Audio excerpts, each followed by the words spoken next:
Ako si Carol. Ako si Armand. Ako si Lisa. Ako si Aldrin. Ako si Fe. Ako si Nilo. Ako si Judith. Ako si Omer. At tulad mo, nagsimula rin ako sa isang pangarap.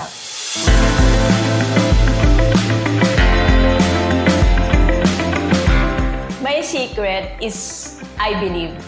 I believe in Yesland, and I believe that God gave me Yesland to transform my life and to transform the lives of many. One word, relentless. You just have to be relentless no matter what happens. Kahit may dumaan na bagyo or dumaan na baha, kailangan talaga relentless ka. Just keep on pushing. Lagi akong excited, positive. Kaya yun siguro nararamdaman din siguro ng mga kliyente ko na excited akong nakikipag-usap sa kanila.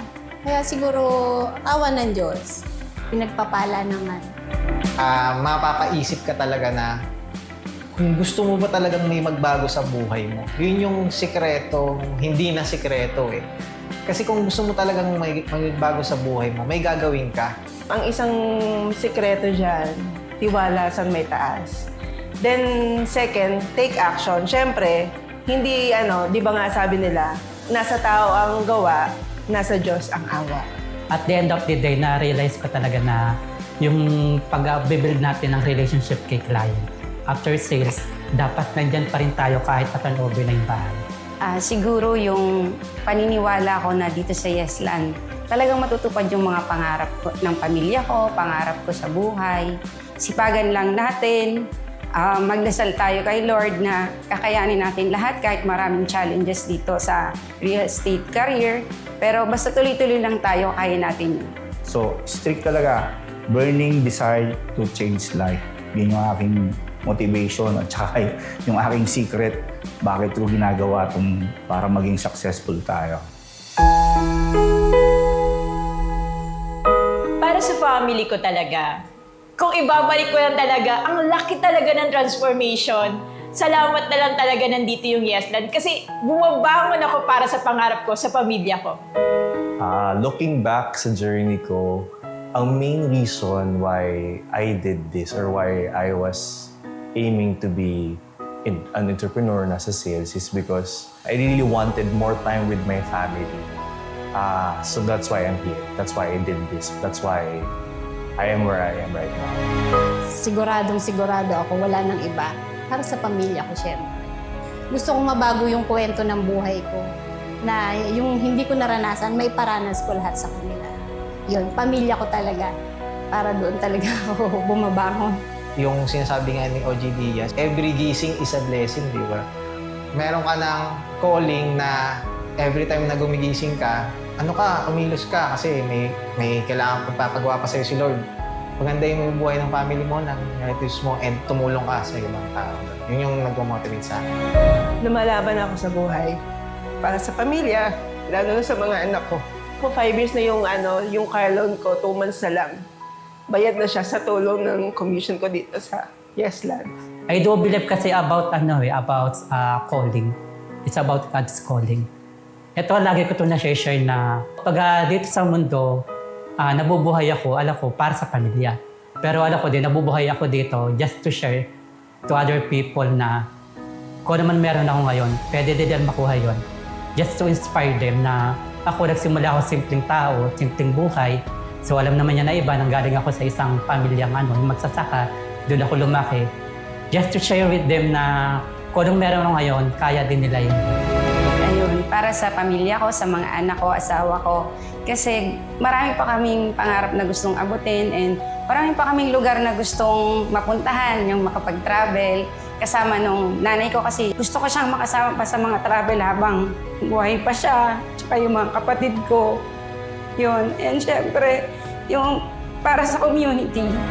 Siyempre, lahat naman to para sa pamilya. So tayo, family man tayo. Yung pagpasok ko ng real estate, isa ito sa prayer, na answered prayer. Siyempre, yun tayo. Habang may buhay, may pag-asa para sa pamilya.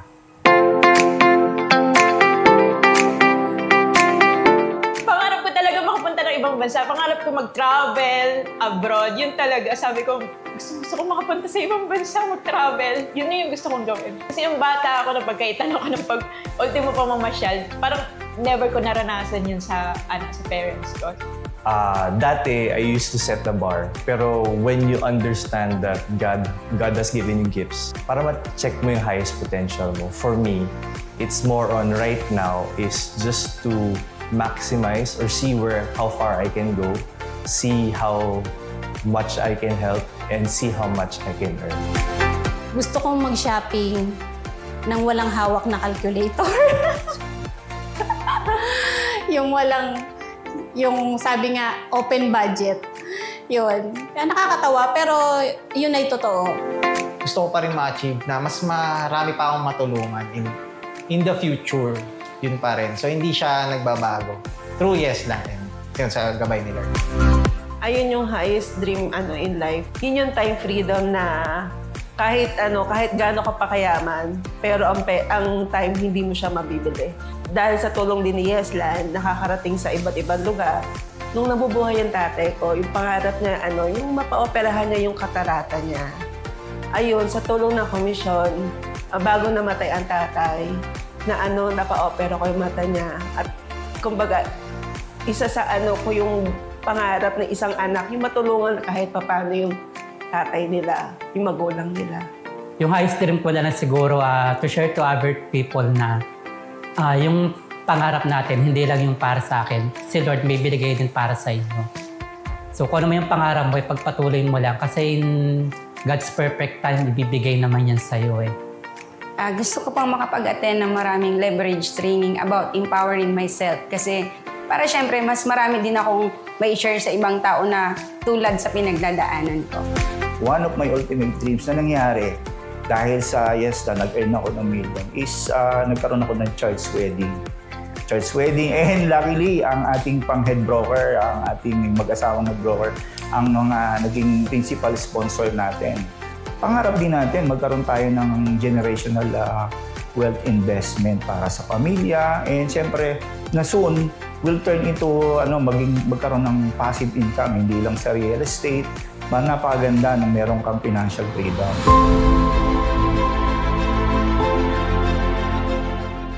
Nakikita ko yung sarili ko bilang isang sales director in the future na mas marami na yung nahahandle ko sa group ko. At mas marami na rin na nagtra-transform ang life at mas marami na rin akong natutulungan tulad din nila na makatulong din sa iba. Right now, yung journey ko sa Yesline is mostly purely selling right now. So, and I believe that's my season in life right now. I don't know what holds the future, anong meron sa future. Pero for me, I'll just take it one step at a time. And natutunan ko na rin Sabi nga nila you only deal with the cards that you're dealt with. So whatever cards is given to me that time, sa 8th year ko, I'll just deal with it, take that opportunity, and enjoy it. Siguro makikita ko si Lisa noon na hindi na stress. Tapos na yung responsibilidad, nagre-relax na lang. Definitely, makukuha ko lahat ng sinabi ko, lahat ng yon sa tulong ni Yeslan. Lumaki yung team. Lumaki yung Yeslan family. Tapos mas maraming opportunity para sa bawat isa sa maraming Pilipino. Nakikita ko yung sarili ko after 8 years. Marami na ako natulungan na tulad ko. Nabuhay ang mga nahimlay na pangarap, may mga investment na bahay, na lupa, maraming natutulungang charity. Pero yung dreams ko hindi nawawala na ipurso ko ulit na mag-take ng board exam for the broker. Nagpupursige ako sa buhay, hindi na para sa sarili ko Para din sa ibang tao na true Yeslan Realty, maabot nila yung mga pangarap nila. Nakikita ko yung sarili ko na isa na ako sa mga brokers ng Yeslan Realty balang araw. Gusto ko rin maging katulad nila na magkaroon ng big group and mas marami pa akong mailid ng mga tao dito sa Yeslan. If God will give me more time, siyempre nangangarap pa rin tayo to enjoy life as a real estate practitioner. So particularly, dito pa rin sa Yeslan Realty. And siyempre, mas maganda kung kasama mo yung mga dati mong recruits na dati tagasunod mo lang, dati under mo lang, pero ka-level mo na lang siya, di ba? So, ang ganda nung napaliligaran ka ng achiever din na galing sa'yo.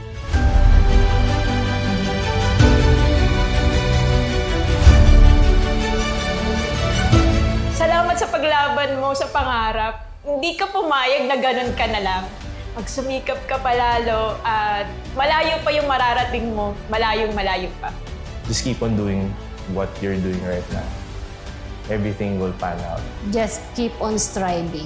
Sabi nga ni SD Omar, keep the faith always alive. Uy, Aldrin, buti na lang di ka bumitaw. Alam mo, kung bumitaw ka, baka sa kangkungan ka pupulutin. Positive mindset ba? Lahat ng problema, nalulutas siya sa tulong ni Lord. Hindi ka pababayaan ni Lord. Ano may opportunity yung dumating sa'yo, you have to do your best. Kung yung will niya, mag-obey ka lang kay Lord, ibibigyan niya sa'yo in the perfect time.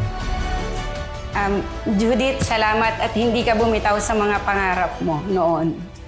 Thank you, Seth, dahil andyan ka pa rin, lumalaban ka pa rin. And thank you, Seth, naniniwala ka kay Lord.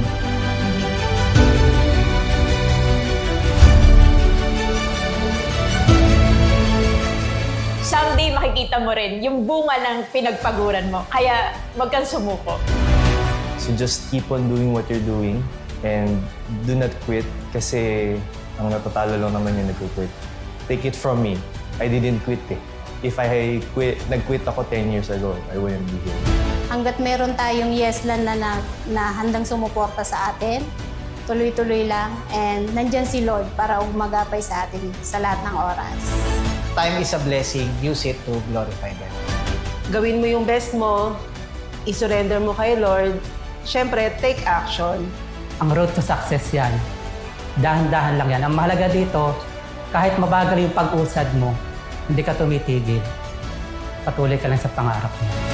Huwag kayong bibitaw sa mga pangarap nyo. Kung kinaya ko noon, mas naniniwala ako na kakayanin nyo ngayon. Sabi nga, kung ngayon sa akin nakatutok ang spotlight, naniniwala ako darating yung pagkakataon. Darating ang right time para sa'yo naman tututok ang spotlight ng buhay. Kasi naniniwala ako, walang imposible sa taong porsigido. Hihintayin kita.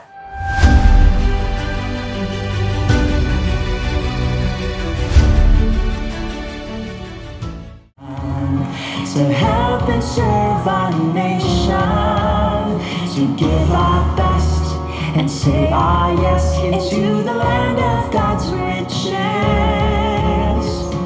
In the face of trial, we live by grace. In the sizzling fire, our hearts ablaze.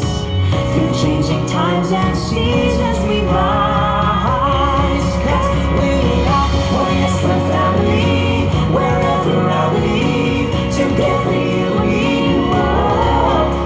will serve with integrity and creativity, and all we have for God's glory. We are building communities and stronger families, transforming lives, one home at a time. There's a call to do this mission, to help and serve our nation, to give our best and say our yes into the land of God's riches. In the face of trial, we live by grace. In sizzling fire, our hearts ablaze. Through changing times and seasons, we rise. 'Cause we are one Yeslan family, wherever I leave. Together we will serve with integrity and creativity, and all we have for God's glory. We are building communities and stronger families, transforming lives, one home at a time.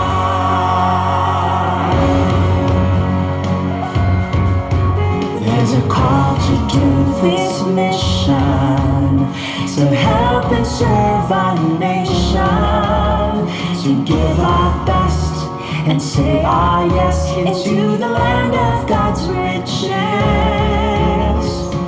In the face of trial, we live by grace. In the sizzling fire, our hearts ablaze.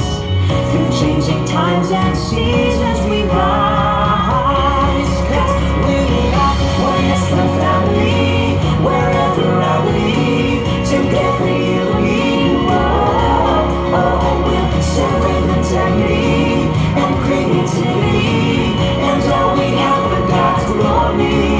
We are building communities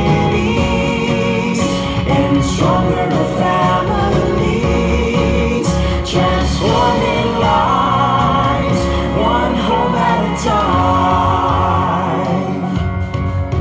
There's a call to do this mission, to help and serve our nation, to give our best and say ah yes into the land of God's riches. In the face of trial, we live by grace.